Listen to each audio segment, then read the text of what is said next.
अस्सलाम वालेकुम। मेरा नाम है कुलसुम सलीम और आज हम डिस्कस करेंगे शेप ऑफ बैक्टीरिया। तो शॉर्टली समझ लेते हैं कि बैक्टीरिया होता क्या है। ब्रीफली इसका इंट्रोडक्शन ले लेते हैं। तो बैक्टीरिया जो है हमारे लिए बेनिफिट भी होता है और हार्मफुल भी होता है। इसका मैं आपको पहले हम डिस्कस कर चुके हैं कि वो हार्मफुल क्यों होता है और बेनिफिट क्यों होता है।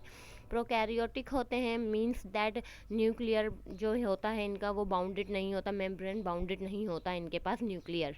ठीक है, इसके अलावा दूसरा जो है, इसके अंदर बैक्टीरिया के सेल में मेम्ब्रेन बाउंडेड ऑर्गेनेलिज भी नहीं होते, जिसकी बुनियाद पे इसे प्रोकैरियोटिक ऑर्गेनिज्म कहा जाता है। इसका दूसरा पॉइंट है अल्ट्रा माइक्रोस्कोपिक होते हैं। It means that we can't see this with our naked eyes, यानी हम इस ऑर्गेनिज्म को यानी बैक्टीरिया को अपनी नेकेड आइज से नहीं देख सकते। तीसरा पॉइंट है ये फाउंड ऑलमोस्ट एवरीवेयर, यानी कि डाइवर्सली हर जगह पाया जाता है। ठीक है, हवा, पानी, सॉइल, एयर, हर जगह पाया जाता है। इवन ये हमारी जो गट होती है, हमारी रिस्पायरेटरी ट्रैक होती है, वहाँ पे भी पाया जाता है। हमारे डाइजेस्टिव जो सिस्टम होता है वहाँ पे भी पाया जाता है। शेप के लिहाज से ये स्फेरिकल होते हैं, राउंडेड होते हैं, स्पायरल होते हैं, रोड शेप होते हैं और फिलामेंट टाइप होती है इनकी शेप। बैक्टीरिया की जो शेप है वो इस किस्म की होती है। बैक्टीरिया में जो न्यूट्रिएशन होता है वो ऑटोट्रॉफिक होते हैं, हेट्रोट्रॉफिक होता है और सिम्बायोटिक न्यूट्रिएशन पाया जाता है बैक्टीरिया में। अब ये आउटोट्रॉफिक न्यूट्रिएशन किसे कहते हैं, तो वो ऑर्गेनिज्म जो अपना फूड खुद बना सकते हैं उन्हें कहते हैं आउटोट्रॉफिक न्यूट्रिएशन, यानी कि वो परफॉर्म कर रहे हैं ये फंक्शन आउटोट्रॉफिक। सही है, यानी कि प्लांट है वो अपना फूड खुद बना सकते हैं तो आउटोट्रॉफिक है। इसी तरह से हेट्रोट्रॉफिक वो होते हैं जो अपना फूड खुद नहीं बना सकते तो उसे कहते हैं हेट्रोट्रॉफिक। सिम्बायोटिक वो होते हैं जो दूसरे ऑर्गेनिज्म के साथ एक रिलेशनशिप बना लेते हैं जिसमें दोनों को फ़ायदा मिलता है। ठीक है, रिप्रोडक्शन बैक्टीरिया में कैसी होती है, तो बैक्टीरिया में जो रिप्रोडक्शन होती है वो वेजिटेटिव होती है, एसेक्सुअल होती है और सेक्सुअल होती है।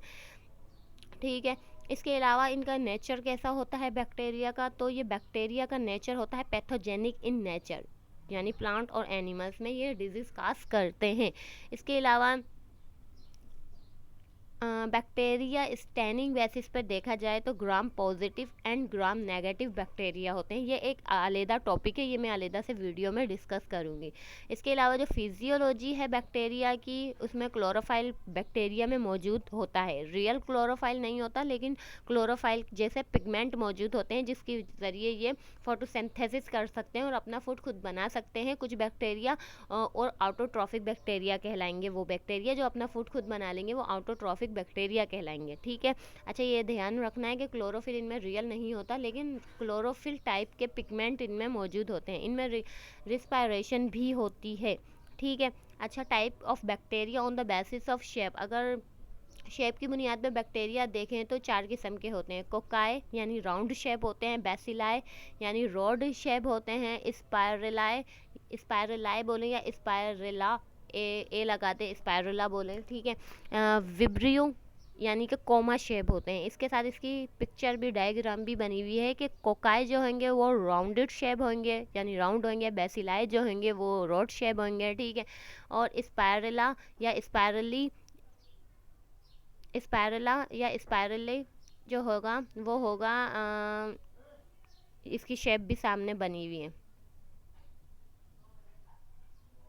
सही है, स्पायरला की जो शेप है वो सामने बनी हुई है। विब्रियो जो होगा वो कोमा शेप होता है। ठीक है, कोकाई की अगर हम लें एग्जाम्पल, उसकी जो मज़ीद काइंड है वो चार होती हैं। वो ये देखें यहाँ पे भी बनी हुई है, ये बाद में समझेंगे, पहले यहाँ देख लेते हैं, इजी रहेगा।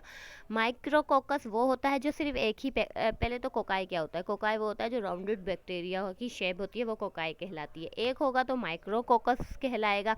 इसी तरह से इसी कोकाई की ही एक और जो किस्म है डिप्लोकोकाई, यानी कि दो होंगे तो दो बैक्टीरिया होंगे राउंडेड तो वो डिप्लोकोकाई कहलाएगा। इसी तरह से जो बैक्टीरिया होंगे गोल लेकिन राउंडेड होंगे लेकिन जो चेन में अरेंज होंगे तो वो कहलाएगा स्ट्रेप्टोकोकाई। इसी तरह से अगर ये राउंडेड ही बैक्टीरिया हो लेकिन ग्रुप की शेप में हो, बंडल की शेप में हो, तो वो कहलाएंगे स्टेफाइलोकोकाई।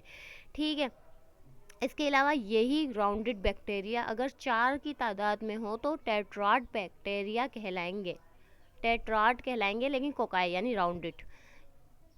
सरसाइना जो बैक्टीरिया है अगर ये 8 हो ग्रुप की शेप में, 8 बैक्टीरिया हो और राउंडेड हो तो वो सरसाइना कहलाएंगे। ठीक है, ये समझ में आया। इसे मज़ीद यहाँ पे समझ लेते हैं। यहाँ पे मैंने डायग्राम यहाँ ली है, अगर ये आप गौर से देखें यहाँ पे कोकस यानी एक है बैक्टीरिया तो कोकस, 2 है तो डिप्लोकोकाई, 3 है तो स्टेफाइलोकोकाई, चेन की शक्ल में है तो स्ट्रेप्टोकोकाई, 8 बैक्टीरिया है जो राउंडेड है, 8 है उनकी तादाद, तो वो सरसाइना कहलाएंगे। 4 बैक्टीरिया हैं अगर तादाद में ग्रुप उनका 4 है तो वो टेट्राड कहलाएंगे। ठीक है, इसी तरह से जो ये अब इसको देख लेते हैं, बेसिलाई को देख लेते हैं। बेसिलाई भी इसी तरह से है, इसकी मैंने अलग से डायग्राम नहीं बनाई है, जस्ट ऐसे ही समझ लें।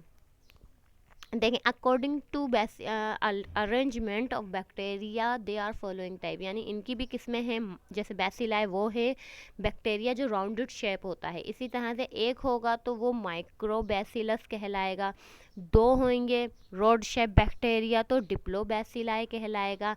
अगर यही बैसिलाई रोडेड शेप बैसिलाई अगर ना चेन की शक्ल में होंगे तो स्ट्रेप्टोबैसिलाई कहलाएगा। और अगर यही बैसिलाई ग्रुप की शक्ल में प्रेजेंट होंगे, यानी चेन नहीं, ग्रुप बना हुआ होगा, पूरा एक इकट्ठा सा जमा हुआ होगा, एक झुंड सा होगा, यानी कि क्राउड होगा बहुत सारा, है ना, एक ग्रुप बना हुआ होगा, तो स्टेफाइलोबैसिलाई कहलाएगा। इसी तरह से इसकी थर्ड जो है स्पायरला या स्पायरली, तो ये होगा, ये मैंने राउंड ये बनाया हुआ, ये बस जस्ट है ना जिगजैग सा बना हुआ होगा शक्ल में ना। ठीक है, विब्रियो जो होंगे दे आर कोमा शेप, यानी कि कोमा शेप जो होंगे विब्रियो, वो वायरस कहलाएगा विब्रियो, जो कोमा की तरह से उसकी जो शक्ल होगी वो कहलाएगा विब्रियो। तो आज के लिए इतना ही, अल्लाह हाफिज़।